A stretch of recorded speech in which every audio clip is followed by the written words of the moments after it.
ഒരു വ്യക്തിയെ സാമ്പത്തികമായി തകർച്ചയിലേക്കോ അല്ലെങ്കിൽ കടക്കെണിയിലേക്കോ കൊണ്ടുപോകുന്ന 4 കാര്യങ്ങൾ ഇന്ന് ഞാൻ നിങ്ങളുമായിട്ട് ഷെയർ ചെയ്യാം. 2 എണ്ണം 2 ദിക്കുകളുമായി ബന്ധപ്പെട്ടിട്ടും 2 എണ്ണം വീടിന്റെ ഫ്ലൈങ് സ്റ്റാറുമായിട്ട് ബന്ധപ്പെട്ടിട്ടുമാണ് ഞാൻ പറയുന്നത്.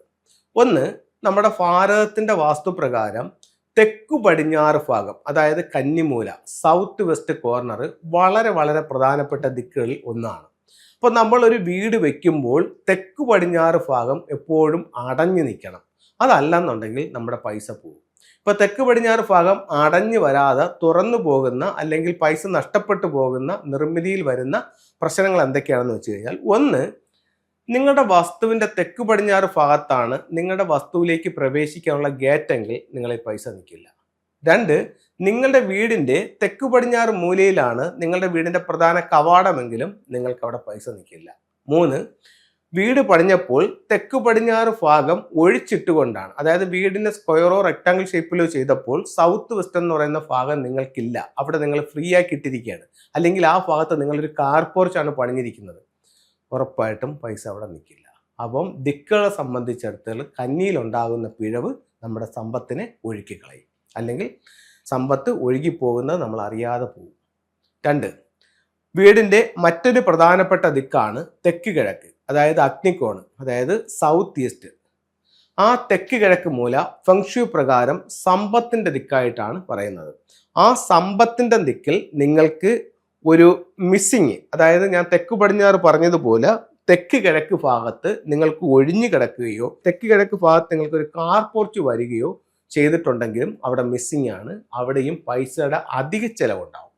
2 പറഞ്ഞു കഴിഞ്ഞാൽ, തെക്ക് കിഴക്ക് ഭാഗത്ത് വീടിനകത്തോ വീടിന് പുറത്തോ നിങ്ങൾക്ക് ഒരു ടോയ്ലറ്റ് വന്നിട്ടുണ്ടെങ്കിലും വലിയ കടബാധ്യതകൾക്ക് നിങ്ങൾക്ക് സാധ്യത ഉണ്ടാവും.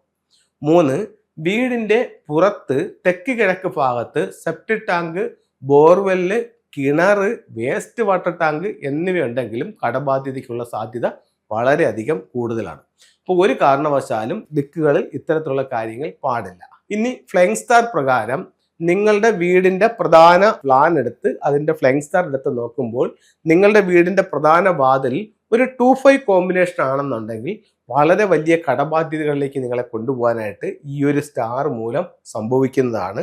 അത്തരം സ്റ്റാർ ഉണ്ടെങ്കിൽ ഉറപ്പായിട്ടും അതിന് റെമഡി ചെയ്യുക.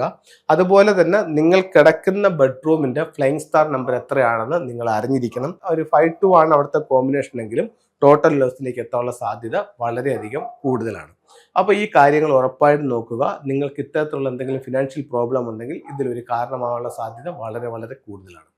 അടുത്തത് നമുക്ക് നോക്കാവുന്നത് ഫെങ്ഷുയുടെ ചില ടൂളുകളാണ്. ഇത് നാച്ചുറൽ കലാബാഷ് അഥവാ ഉലു എന്ന് പറയുന്നതാണ്. ഇത് ഹെൽത്ത് മെച്ചപ്പെടുത്താനായിട്ട് ഫെങ്ഷുയിൽ ഉപയോഗിക്കുന്ന ഒരു ടൂളാണ്. ഇത് 6 മെറ്റൽ കോയിൻസ് ആണ്. ഇത് ഹെൽത്ത് പരമായിട്ടുള്ള പ്രശ്നങ്ങൾക്ക് പരിഹാരമായിട്ട് 2026 സംബന്ധിച്ചിടത്തോളം നോർത്ത് വെസ്റ്റ് ഭാഗത്ത് ഇത് ഹാങ് ചെയ്യാവുന്നതാണ്. ഇത് സിട്രിൻ എന്ന് പറഞ്ഞിട്ടുള്ള സ്റ്റോൺസ് ആണ്. ഇത് നമുക്ക് നമ്മുടെ ക്യാഷ് ബോക്സിൽ വെക്കുകയാണെങ്കിൽ വെൽത്തിനെ അട്രാക്ട് ചെയ്യുമെന്നാണ് പറയുന്നത്. അതുപോലെ തൊഴിൽപരമായിട്ടുള്ള അഭിവൃദ്ധിക്ക് വേണ്ടിയിട്ട് നമുക്ക് ഉപയോഗിക്കാവുന്ന മറ്റൊരു ടൂൾ എന്ന് പറയുന്നത് ഈ ഡ്രാഗൺ ടർട്ടിലിൻ്റെ റൂയിയാണ്. അപ്പോൾ ഇത്തരത്തിലുള്ള ടൂളുകൾ നമുക്ക് വലിയ വ്യത്യാസങ്ങൾ നമ്മുടെ ജീവിതത്തിലേക്ക് കൊണ്ടുവരുമെന്ന് ചൈനീസ് വാസ്തുവിലയായ ഫെങ്ഷുയിൽ പറയുന്നു. എല്ലാവർക്കും എല്ലാ ഐശ്വര്യം ഉണ്ടാകുമെന്ന് പ്രാർത്ഥിച്ചുകൊണ്ട് നിർത്തുന്നു. നന്ദി, നമസ്തേ.